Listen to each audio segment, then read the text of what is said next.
மோடியை புரட்டி எடுத்த எம்பி பாரா गांधी जी खुद बैरिस्टर थे उसने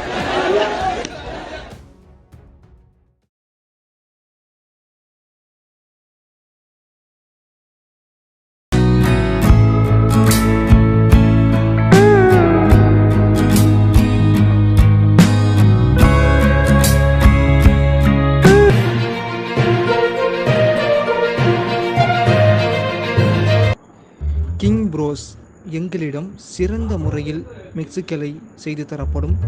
வாடிக்கையாளர்களின் தரமான விலையில் மிக்சிகளை விற்கப்படும். எங்களிடம் ஆர்டர்களின் பேரில் மிக்சி செய்யப்படும். எங்களை தொடர்பு கொள்ள நீங்கள் விரும்பினால் வீடியோவில் தெரியும் எண்ணை தொடர்பு கொள்ளவும். நன்றி. இந்த சேனல் மக்களுக்காக செயல்படுகிறது என்று நீங்கள் நம்பினால், வாய்ப்பிருந்தால் எங்களுக்கு முடிந்த உதவியை செய்யும்.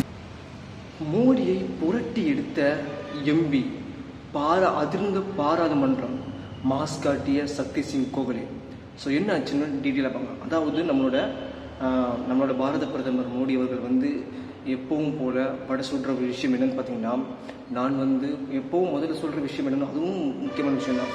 எப்போவும் முதல்ல சொல்கிற வார்த்தை என்னென்னு பார்த்தீங்கன்னா, அதாவது நான் வந்து ஏழை தாய் மகன், கஷ்டப்பட்டு தான் வந்து வந்தேன் அப்படின்னும் சொல்லுவார். சரிங்களா?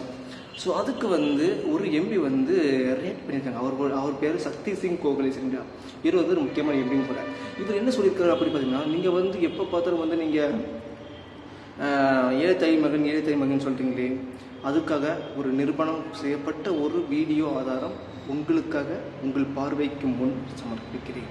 गांधी जी खुद बैरिस्टर थे, उसने कभी नहीं कहा मैं गरीब का बेटा हूं, पर जब देखा कि मेरे देश की आजादी की जरूरत है तो सूट बूट छोड़ के धोती पहन के आ गए और आधी धोती पहन के इस देश को आजादी दिलाई. वो गरीब का बेटा नहीं था. आज कोई कहता है मैं गरीब का बेटा हूं और 10 लाख का सूट पहन के बड़े इंडस्ट्रियलिस्ट की सिर्फ सेवा करता है तो उससे भला नहीं होगा.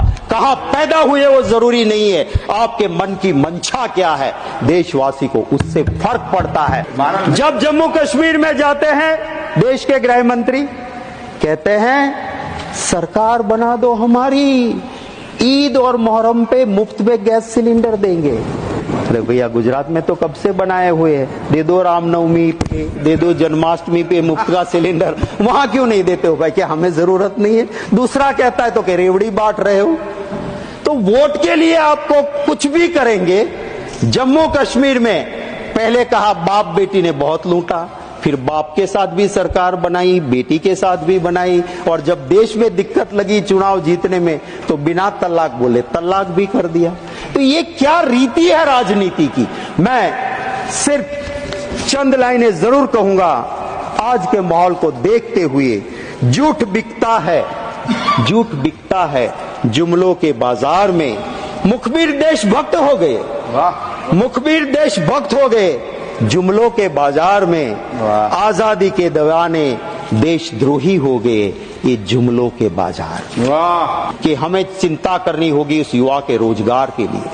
उसको रोजगार नहीं मिलेगा, देश में लॉ एंड ऑर्डर नहीं बचेगा. हमें चिंता करनी होगी महंगाई की. उस गरीब के पेट में अगर अन्न नहीं जाएगा, इस देश के लिए बड़े बड़े लोगों की बात हम उद्योगपति के विरोधी नहीं. ஓகே, இப்போ நீங்கள் இந்த வீடியோ பார்த்துருப்பீங்க. அந்த வீடியோவில் வந்து நம்மளோட சக்தி சிங் கோகலே வந்து கேட்டிருப்பாங்க. கேட்குற கேள்வி வந்து தூக்கு போடுற அளவுக்கு கேட்டிருந்தாங்க.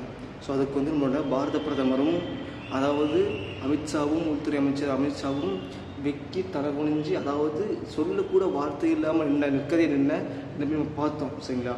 ஸோ இந்த இன்னைக்கு நாட்டில் நடக்கிற நிலைமையும் கூட ஒரு விஷயத்தில் என்னென்னா இது நடக்குது, மறு விஷயத்தில் என்னென்னு பார்த்தீங்கன்னா ஒருத்தன் ட்ரெயினில் வந்து தண்ணி அடிக்கிறான். ஏன்னு பார்த்தீங்கன்னா இந்த கும்பமேளா நிகழ்ச்சியில் வந்து போகிறதுக்காக ஒருத்தன் வந்து தண்ணி அடிக்கிறான். அந்த வீடியோவும் இன்றைக்கி வைரலாக போயிட்டு இருக்குது.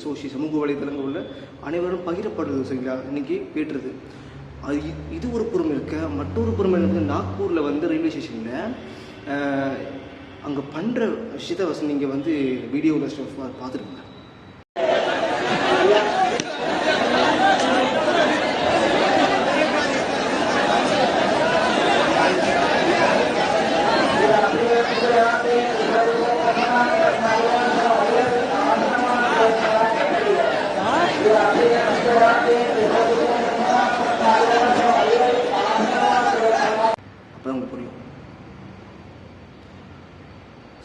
நீங்கள் பார்த்துருப்பீங்க. ஸோ அந்த வீடியோவில் பார்க்கும்போது உங்களுக்கு தெரிஞ்சிருக்கும். ஸோ என்னென்னு பார்த்தீங்கன்னா அந்த கும்பமேளாவில் போயிருப்பாங்க சரிங்களா, அந்த மகா கும்பமேளாவில் போயிருப்பாங்க மக்கள். அப்போ ட்ரெயினில் ரிசர்வ் பண்ணி போனவங்க கதி வந்து இதுதான் நான் அப்படின்னும் கேள்வி கேட்குற மாதிரி இருக்குங்க. இன்றைக்கி வந்து நான் நிலைமை சரிங்க, இன்றைக்கி வந்து ஒரு கேள்வி கேட்குற நிலைமையில் இன்றைக்கி இருக்குதுன்னு நினைக்கும் போது கஷ்டமாக தான் இருக்குது. ஏன் அப்படி பார்த்தா இதுக்கான காரணம் என்னென்னு பார்த்தீங்கன்னா, அதாவது மட்டும் மோடிஜி தான் கொண்டு வந்திருக்காரு சரிங்களா, புல்லட் ட்ரெயின்ஸுங்க இந்த ஒரு விஷயத்தை கொண்டு வந்தது. ஸோ இன்றைக்கி புல்லட் ட்ரெயினோட கண்ணாடியை உடைச்சி கம்பியெல்லாம் வளைச்சி சரிங்களா.